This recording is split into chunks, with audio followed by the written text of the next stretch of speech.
The silence between us isn't empty. It's holding a confession I've been too afraid to speak. Some departures aren't about fading affection. They're about running from a version of ourselves we weren't prepared to meet. Certain souls don't vanish from your world. They settle into the quiet spaces and remain there, waiting. Loving you wasn't complicated. Standing in that love with full honesty, that's where I faltered. I selected separation because confronting reality felt impossible. And every sunrise since has reminded me of that decision. When you sense my presence without words, without contact, without logic, it means some bonds refuse to sever. They simply pause. Your departure didn't shatter me. It exposed the fractures that existed long before. I surrendered you the instant I prioritized panic over truth. That surrender became my greatest teacher, more than any compromise could have been. This message isn't a plea for reconciliation. It's the honesty I should have offered, so you can walk ahead unburdened. Fear dressed as distance is still just fear. I don't have a perfect opening. This conversation has echoed in my thoughts endlessly. Drafted, erased, drafted again. Because honestly, I'm uncertain if you're prepared for these words. Maybe I'm not ready for your reaction once they land. Yet something keeps drawing me back here. Your spirit continues reaching toward mine. Regardless of the miles I travel, regardless of my radio silence, you occupy my consciousness constantly. So here's what I've been concealing. The reality I dreaded you'd discover. I worried you couldn't bear it. Not from weakness, but because it transforms everything you believed about us. You witnessed only the person I permitted you to see. The steady one, the measured one, the unshakable one. What remained hidden was my internal chaos. When our paths crossed, I wasn't whole. Not in heart, not in mind, not in spirit. Rather than confessing that incompleteness, I performed wholeness. Instead, I created distance when connection overwhelmed me. I chose silence when words pressed against my throat. I retreated precisely when closeness mattered most. Not from indifference, from feeling everything too intensely. Here's why I fled. Your presence wasn't insufficient. Your presence was everything imaginable. And that reality paralyzed me. You illuminated dimensions of myself I'd locked away for years. Damaged dimensions, defended dimensions, dimensions that vowed never to feel this vulnerable again. You didn't merely enter my existence, you revolutionized it. Your gaze penetrated my defenses without effort. You created moments when your energy would strike unexpectedly, and I'd know, absolutely know, you were thinking of me.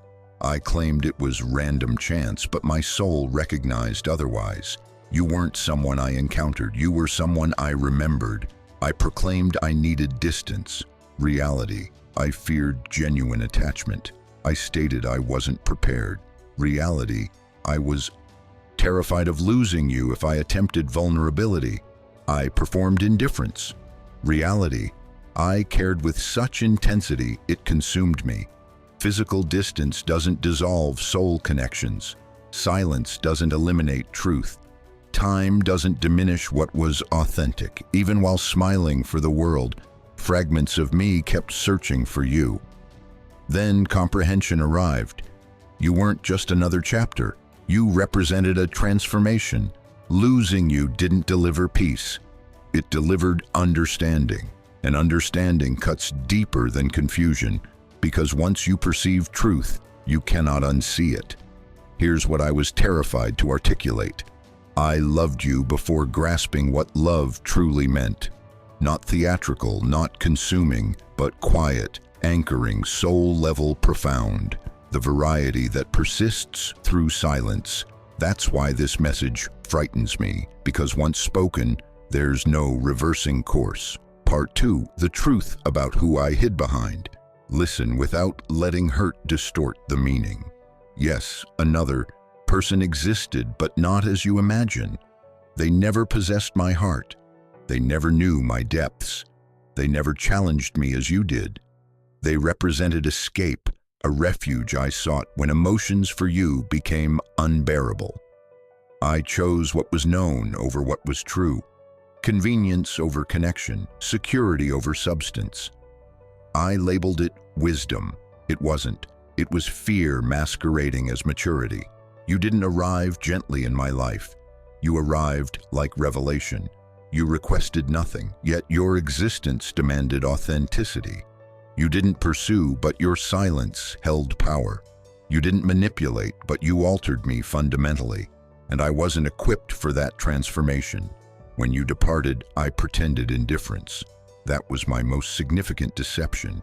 I experienced it in stillness, in darkness, where your absence screamed.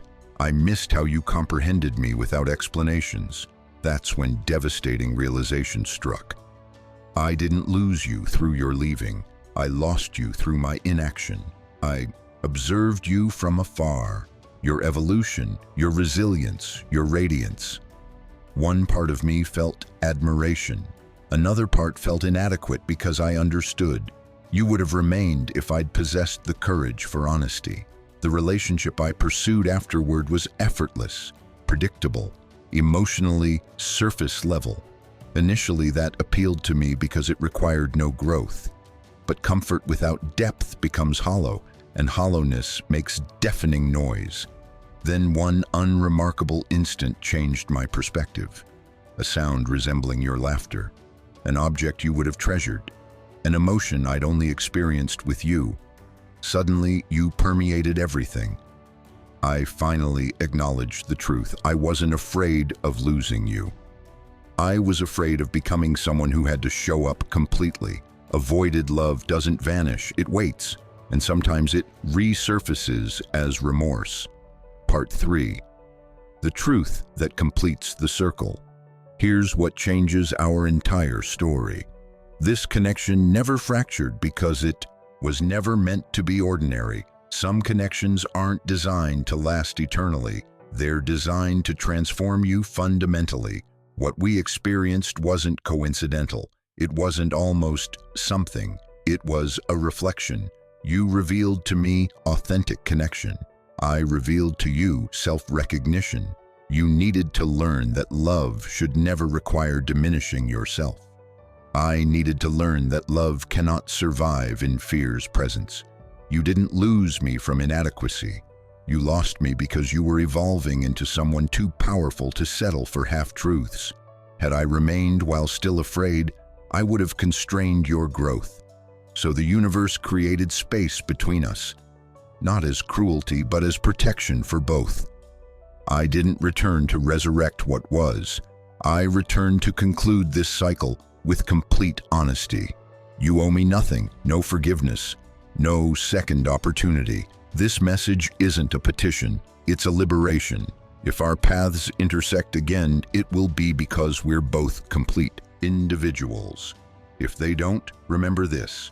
You transformed someone permanently without intention, and that is extraordinary. If these words stirred something profound within you, if someone's face materialized in your thoughts unbidden, then this wasn't merely a narrative. It was recognition. Some connections don't conclude. They retreat into silence and wait there until we're ready to comprehend them. Now, an honest question for you. Have you ever lost someone? Not because love disappeared, but because timing and bravery weren't aligned. Share your experience in the comments below. Sometimes articulating it becomes the first step toward wholeness. You're not alone in this journey. If this resonated with you, hit that like button for Psychology Wisdom. Your support means everything.